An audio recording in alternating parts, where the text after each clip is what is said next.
My least favorite thing is sector comparisons between vastly different companies, comparing earnings multiples and return measures without any context whatsoever. The absolute worst example of this may be the Swedish serial acquirers. People compare investments in VTech to Investor to AdTech to Lifco, with minimal thought given into the actual companies that the serial acquirers owns. Some of these companies don't only own assets in a decentralized structure, but actually operates the assets and has an active role. Some of these companies are run by supreme capital allocators with many years of consistent outperformance. Let me tell you, you cannot simply compare Bergman and Beving to Technion like they are like for like. They own and operate supremely different assets, has a great difference in risk profile, and an even greater difference in experience when it comes to capital allocation. One of these things are not like the others. Bergman and Beving is the OG serial acquirer. Looking at the market cap, you may be misled into believing that this is a small, boring industrial company with no great importance. This couldn't be more wrong. Many spin-offs also listed on the Swedish stock exchange comes from Bergman and Beving. This is not included when you look at a chart showing the return of the stock. Bergman and Beving has been a consistent outperformer and has shown supreme capital allocation over many years. I believe this is one to study if you consider investing in Swedish serial acquirers. But don't get the notion that they are all comparable simply because they are Swedish and like to buy other companies.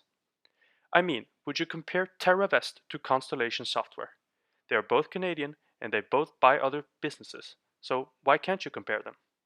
Well, just imagine comparing these two on a PE multiple or price to sales or in any other metric like this. It would be laughable and makes no economic sense. But when it comes to small, Swedish, niche serial acquirers, it seems easier for people to mentally put them into the same category. The point I'm trying to make is that I believe there is a severe lack of nuance when people talk about Swedish serial acquirers. Some companies has legacy assets of low quality, meaning that organic growth higher than 5% is unlikely.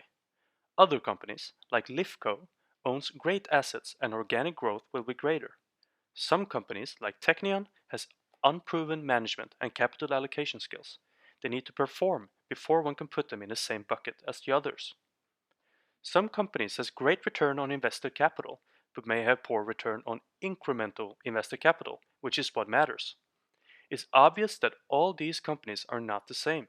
You can't expect the same growth, inorganic or organic. You can't assume the same return on incremental capital. You can't price these companies the same, as some companies has a great capital allocator and some companies has better assets than others. Comparing all these companies within a table or within an Excel sheet makes no sense. Each company must be analyzed on their own compared to each investor's opportunity cost. This fact is obvious, but more than once I've seen people expect the same return on invested capital, the same organic growth, and consequently the same expected return in completely different Swedish serial acquirers. This is generalization at an almost criminal level. Bergman and Beving is the mother of public companies such as Lagercrantz and Adtech, as well as Momentum Group and Alligo. The CEO came from Lagercrantz and has a great track record. The formula which made wonders in Lagercrantz is being deployed in Bergman and Beving. What is a bit ironic is that Bergman and Beving is the original company, but they seem to rest on their laurels with poor operational performance for many years. With the new CEO, a supreme capital allocator, I believe the company's future is brighter than it's been in a long time. Now the underlying businesses in Bergman isn't of the highest quality. They're mostly within distribution and commoditized low-margin businesses. However, the CEO understands this and focuses on return on capital and likes to shrink the businesses which isn't profitable enough. Few CEOs are comfortable with a shrinking business due to a lack of return on capital employed, but this capability is extremely important if you invest in a capital allocator.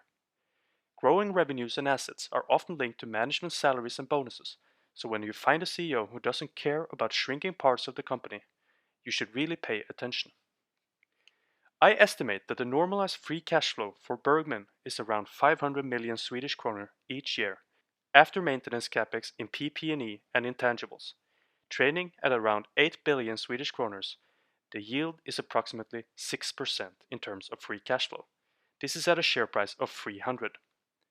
In other episodes, I've talked of a 6% free cash flow yield as attractive. However, Bergman and Beving has to retain earnings in order to grow. Their legacy assets are of low quality and won't grow that fast organically. Therefore, I do not think that this is an attractive price for Bergman and Beving. Growth in the old assets will be difficult, and the new acquisitions are so small that it will take time before they can drive growth for the company as a whole. I currently do not own shares in Bergman despite believing in the future prospects of the company. So what would make me invest in a company? One scenario is that the price falls down to an attractive area, perhaps a 20 to 30% drawdown from here. Another scenario is that organic revenue growth surprises me on the upside, meaning that belief in future organic growth is revised.